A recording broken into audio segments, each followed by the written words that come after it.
20,300 piece ইয়াবা, যার আনুমানিক বাজার মূল্য 1,01,50,000 টাকা আমরা উদ্ধার করি। আমি যখন পুলিশ সুপার হিসেবে জয়েন করি বাগেরহাটে, তখন আপনাদের প্রতিশ্রুতি দিয়েছিলাম যে বাগেরহাটকে একটি সন্ত্রাসমুক্ত মাদকমুক্ত জেলা হিসেবে গড়ে তুলব। তো আমি আমার 10 মাস শেষ হয়েছে, আমি আমার দিক থেকে সর্বোচ্চ চেষ্টা করছি। এবং আপনারা জানেন যে এর আগে অস্ত্র উদ্ধার করা হয়েছে এবং ডাকাত উদ্ধার করা হয়েছে একেবারে একদিনের মধ্যে 1 কোটির উপরে মালামাল সহ। তো গতকালকে আমরা বাগেরহাটের ইতিহাসে মনে হয় সর্বোচ্চ সংখ্যক ইয়াবা উদ্ধার করেছি আমার যতদূর জানা।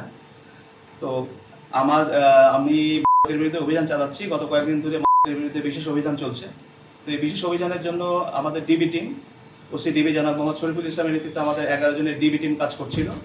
তো কাটাখালী বাস স্ট্যান্ডে কাজ করার সময় আমাদের কাছে গোপন খবর আসে যে সাতক্ষীরা এক্সপ্রেস নামে একটি বাসে কেউ একজন বেশ বড় একটা সংখ্যক ইয়াবা নিয়ে সাতক্ষীরার দিকে যাচ্ছে।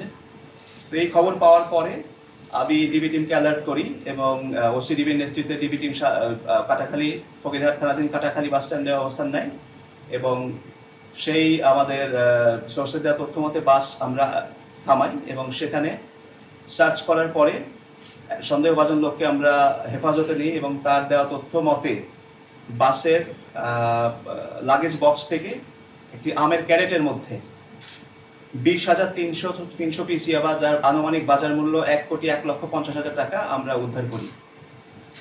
এবং আমাদের ডিবি টিম, আমাদের থানা টিম সবাই কাজ করছে এবং আশা করি আমরা মাঝে মাঝে আপনাদের এরকম উদ্ধারের মতো ভালো খবর দিতে পারবো, অস্ত্র উদ্ধারের মতো।